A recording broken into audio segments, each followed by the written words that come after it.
Let's draw together. You'll need some paper, a pencil,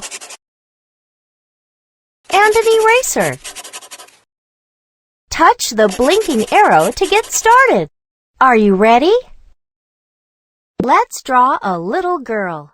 Start by drawing a circle in the middle of the paper.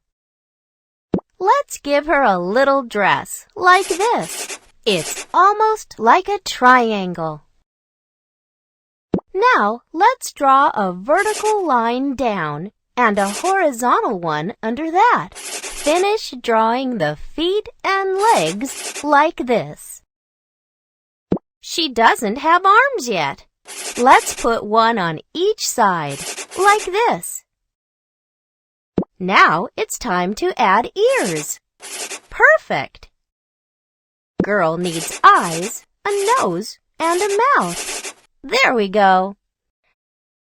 Now let's draw some bangs, and then some more by her neck. Now for the finishing touch. Draw 2 horizontal lines across the middle to make a nice belt.